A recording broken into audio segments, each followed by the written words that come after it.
Got more action for you for post Rage of the Abyss. Make sure you guys smash the link, grab out of that subscribe button so you guys don't miss out more awesome content. We have, wow, more Rage of the Abyss for you here.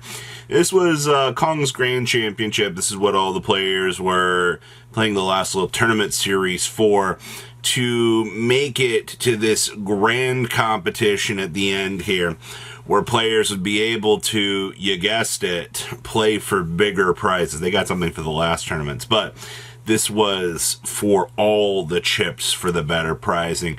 Your top cut for this event is 4 Snake Eyes variations. Now, don't let this confuse you and think, oh my gosh, you know, like Snake Eyes is the new dominating force, you know, like I'm going to quit Yu-Gi-Oh! No, because Snake Eyes did not win this event. They came a little bit closer, but Tenpai Dragon and their 2 representatives ended up crashing out of the meta out here and kind of showing a relatively interesting shift between those 2 decks and the power that is there. So, you know, that's a pretty big meta swing down the middle there. With that, now, we also had a Ritual Beast deck entering into the fray out here and showing, you know, this deck still has a lot of cool potential going for it. You know, Ritual Beast has, with the current way that the TCG's been going, Protoss Control has definitely been a shocking deck to see. And actually, I think one of the most interesting things out of this event was Centurion smashing through this top cut and showing, hey, you know, we can still do things. We have a lot of cool tools at our disposal that you might not have considered us actually having access to. And that really, really, really blew my mind. I'm just extremely happy to see Centurion actually doing something, especially, you know, post those 10 reprints, you know, now players can look at that. So, no you bell, by the way. Huh? Let's pass on over to those deck lists. Joining our event here was the unstoppable power of Tenpai Dragons. Yep, that's right. We got the Dominus Impulses in here, and the best thing in the world is just play as many Mulch Armies as you can. Who needs Ash Blossom and Joyous Spring? Who needs those other power cards when you can just search for 2 Regekis? Alright, or Droplets. Like, this is all this deck needs right now. Is just, oh, I got double Mulch Army, stack up all the power. Congratulations.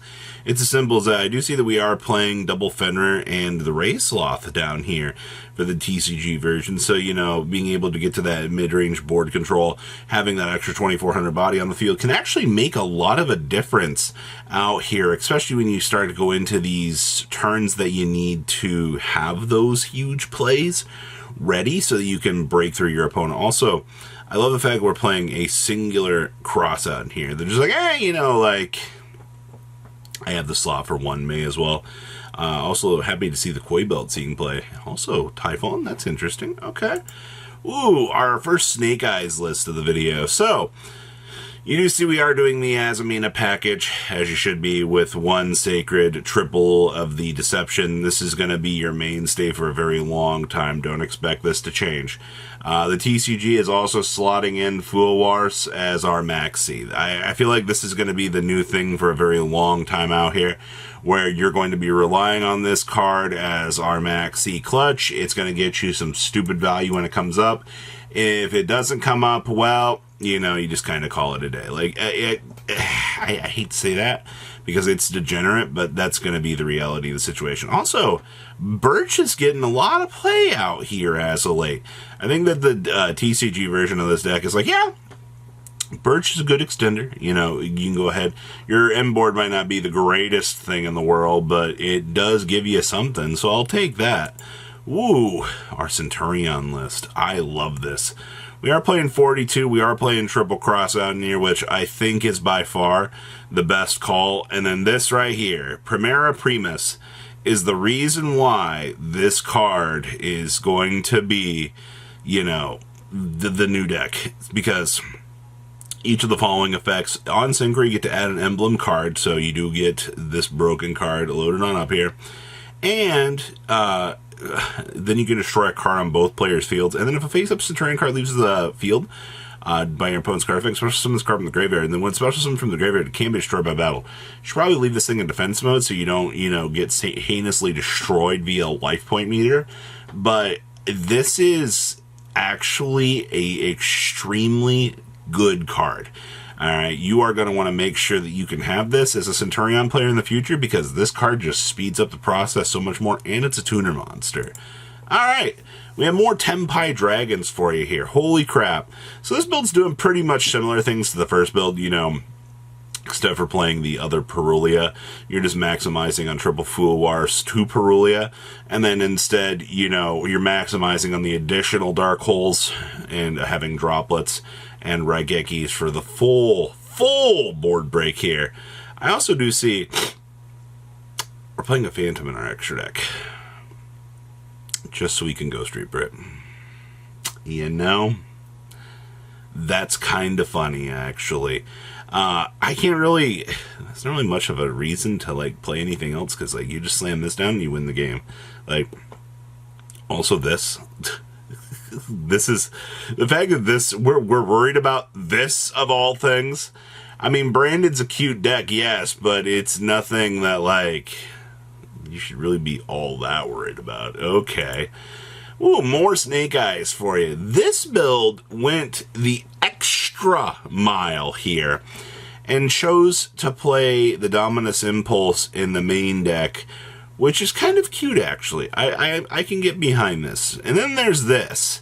When the TCG got rid of the former and we lost Skill Dream, I knew people would start to test out other variations of things.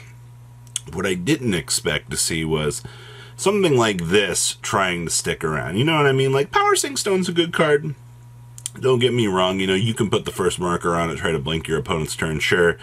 But I feel like this might not be worth it.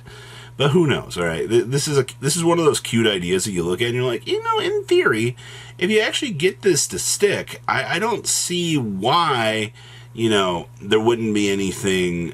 It's tech choices that will carry you for sure. Alright, next up here, we have Ritual Beast. Oh, okay. So, hello, Protoss, and I guess friends. This is also really cool. I'm happy to see that we have 2 Book of Eclipse in here. Being able to use this as the set method, punish the opponent, good stuff. Of course, double inheritance.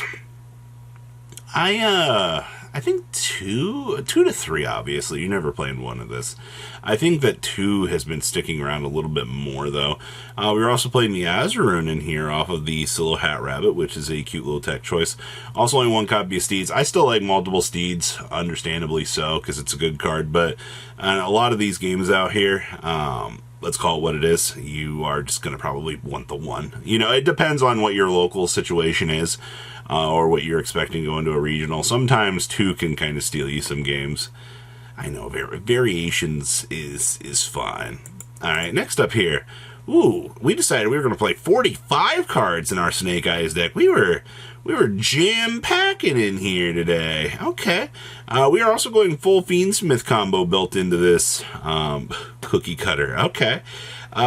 There's the triple Mulch Army, of course. I do see that we are citing the triple Perulia for the additional power. We've also got the Retaliating Sea down here as well. I saw this in another list a little bit ago, but I am going to point it out here. The only thing you really care about here is just the free special summon, and then it's a little mini macro Cosmo, kind of punish your opponent. That's really about all there is to it. It's a cute little tech choice, for sure. Your opponent can still link out with it, but you're trying to slow them down, and you can actually do so. And of course, crossouts for all the stupid good cards, and then of course the one of Purgatory out here. You gotta love to see how the TCG is using their one-ofs. Absolutely great. And then of course we have another Fiendsmith list. Now this list is cutting down, or excuse me, yeah, we're cutting down. We're going 1 Engraver, 1 Lacrima. Holy crap. To be fair though, this ensures that you are maximizing on the level of consistency that you need to. You want to make sure that you're able to turbo through these cards and still be able to use them as an engine piece. Also, little food show out here, actually seeing play. It's been so long since I've seen the little birdie wordy doing some things. I will take this actually. So that is everything we have for this breakdown. Pretty cool, right? Make sure you guys leave a comment down below. Tell me what you guys think. I'll see your beautiful faces back here later in the day, guys. Peace out. Patrons, thank you.